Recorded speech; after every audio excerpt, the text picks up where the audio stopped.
上过学的朋友们都知道，教师编制是一个铁饭碗。而在2026年的今天，出生人口比20年前下降了超过50%，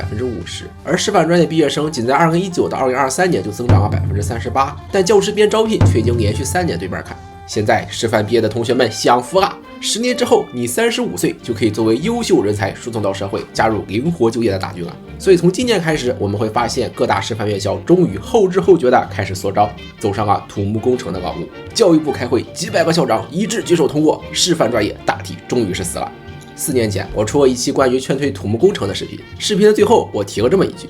正是因为我能知道土木工程不是天坑，所以我选择学历史。那时候还是图样，4年之后，终于可以给自己学的历史师范写一个墓志铭了。要不是陈瑞叔叔点将，兴许我还在高中教书呢。其实教书育人也没什么不好，只不过自媒体对我来说更加海阔天空吧。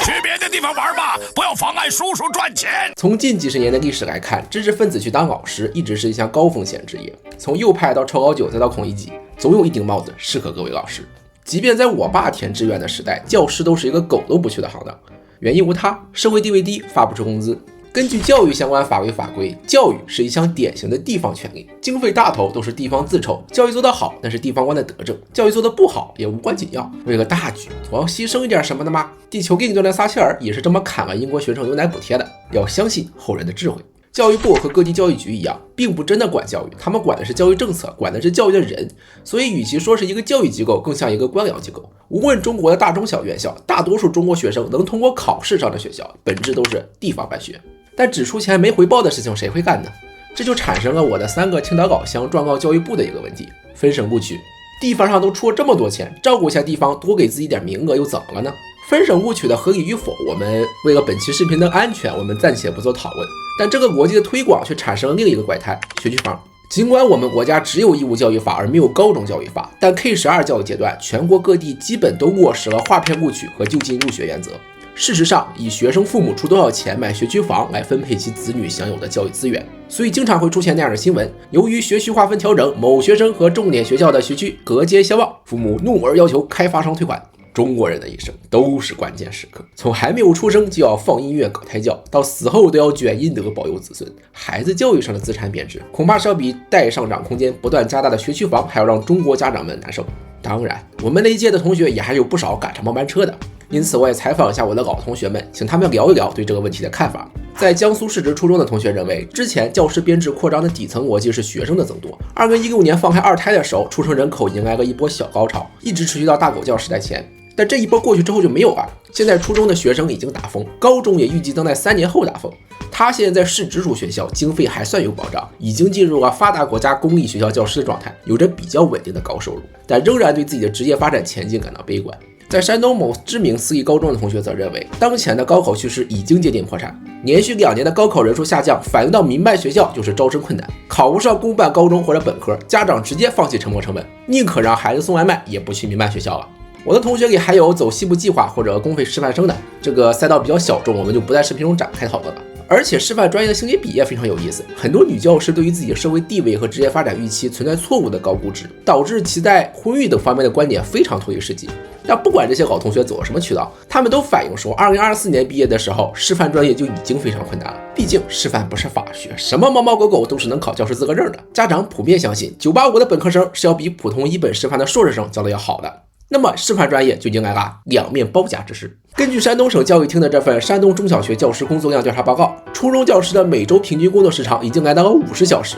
高中教师则来到了恐怖的67.5小时，平均到每天接近12小时，但只有1/5的时间能真正用于教学。就算侥幸进到这座道德和编制的围城，也会被越来越多的非教学人物淹没，私生活被越来越尖锐的师生矛盾、家校矛盾穿透，人生也就会被限定在了通过模公开课和当班主任才能评职称晋升的独木桥上。当然了，前提是你要活到那个时候。过去20年，师范专业能成为热门专业，恰恰是因为和80年反过来了。土地财政的春风带来了教师收入爆发式增长，学校办得越好，学区房价格越高，地方的财政就越能反哺学校经费。这个自循环不断发展，直到遇到了大狗教时代，中国教育第一次转向了全面线上化。一名教师已经可以给全国各地的学生同时上课了，而线上很显然也不需要什么互动。如果公立教育就是为了灌输和洗脑，那么教师行业的斩杀线已经露出了獠牙。2021年开始，三板斧则是把教师行业拖入了深渊。先是双减政策和一刀切取消教培，把教师们的退伍斩断；之后土地财政的破产，把地方财政给拖下水，已经没有钱给老师发工资了。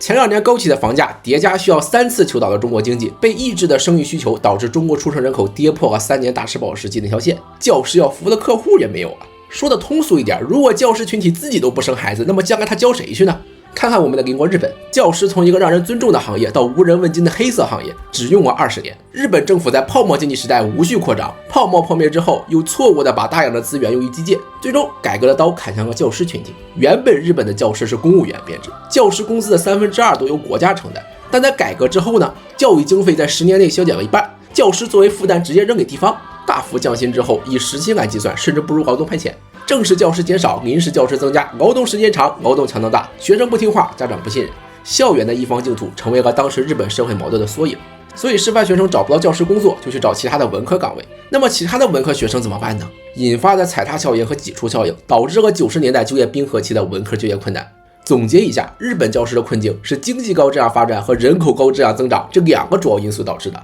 没有学生就没有教师的工作，没有钱就没有教师的工资。所谓教育的知识传递功能，在学历贬值的时代就是路边一条。现在的教师更像是监狱的狱卒，看着这些年轻人不要闹出乱子就好。7乘24小时，连轴转4个月，然后休2个月，半年1个循环，如此工作40年，直到大厦崩塌。2年前我本科毕业去英国留学前，跟大家提出的就业建议是：到东部去，到沿海去，到大城市去，到为最广大中产阶级服务的地方去。但谁都没想到，中产阶级却是最先消失的啊！有的同学就要问了，那编制呢？编制是不是安全的呢？毕竟到现在，教师编也是规模最大的体制内，但很遗憾，教师编制并不能保证你的安全。原因我刚才也问证过了，一个没有服务对象，也没有资金支持的事业单位，那么它的存在时间只取决于整个官僚机器什么时候反应过来。当前的教师编制的存在依据是一份2001年的文件，一个年龄比我都大的过时标准。各地25年来都是按照国家编制配备的最低标准执行，早已不适应课程改革和教学实际。每一个编制对应的都是一份吃财政饭的行政资源，而地方政府为了节省财政支出和你个人违约，可以说没有任何代价。详情可以咨询东北老乡。从我自己的招聘体验来看，当前教师编制招聘的平均报酬比已经达到了人才引进1:30，社招1:100。各位不要忘了，哈佛大学的报酬比都能达到3%。最离谱的一次是无锡南一个不知名县城的不知名中学，月薪3000，3个月一发，违约金85000，多待1年少交17000。就这招聘3个历史老师，还能吸引100多硕士去面试，这让我想起了那句话：人这种卑鄙的东西，什么都会适应的。我们已经站在了历史转折点上，做题 TV 就要关门大吉了。那么原有的公立私立2元的教育筛选制度也会有所分化，公立学校除大城市的头部院校之外，都将进入快乐教育模式。每年985学校热门专业的名额就那么多，每个时代的风口岗位也就那么多。与其让孩子们寒窗苦读10几年之后没有好工作，不如最开始就去培养他们的团队协作能力，去锻炼一个好身体，去学习如何成为一个社会意义上的人。而私立学校就简单了，谁给钱谁老大，家长的需求就是学校的任务，肯定会有越来越多的中产伪中产直接放弃卷国内教育。国际学校会在未来一段时间继续发光发热，而走国内升学通道的私立学校嘛，就会成为那些没那么多钱留学也不甘心去快乐教育的家长选择，那就只能苦一苦孩子骂名衡水中学单了。有一位复旦教授曾经说过，我在会上讲，我热爱教师的工作，我也热爱学生，没有这种爱不能成为一个好的教师。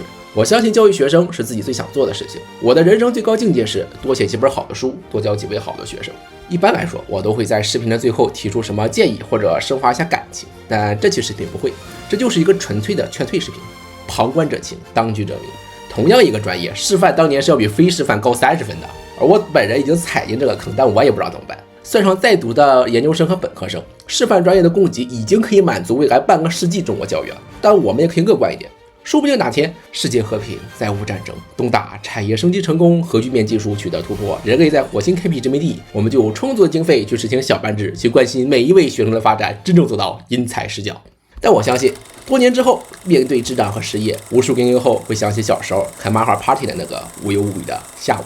下期视频我将结合本人的实习经验，解析一下中国教育是如何从一个生意走向另一个生意的。欢迎大家点击下方预约。如果你喜欢本期视频，请点赞、收藏和加关注。欢迎充电加入粉丝群，支持本频道的持续创作。这里是个人谈，我们下期再见。曾经我茫然前行，暗夜的路上，饺子刺痛着灵魂，找不到我无限意境。示范这样的旅程，要用多少泪水来完整？是否我能期待遥远天际一个编织公益教室？示范这样的旅程，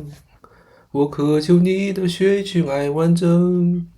你能为我打开编织的门，牵起手吧，种树的人。你看，它白色绷带，耀眼而无瑕。我们平凡的牛马，紧紧跟随，无需多想。示范这样的旅程，要用多少泪水来完整？是否我能期待遥远天际一个返贫引领教室？示范这样的旅程，我渴求你的经费来完整。你能为我打开自由的门，牵起手吧，燃烧的人。走向那学校，把名字遗忘，它将会永生在你我的心中。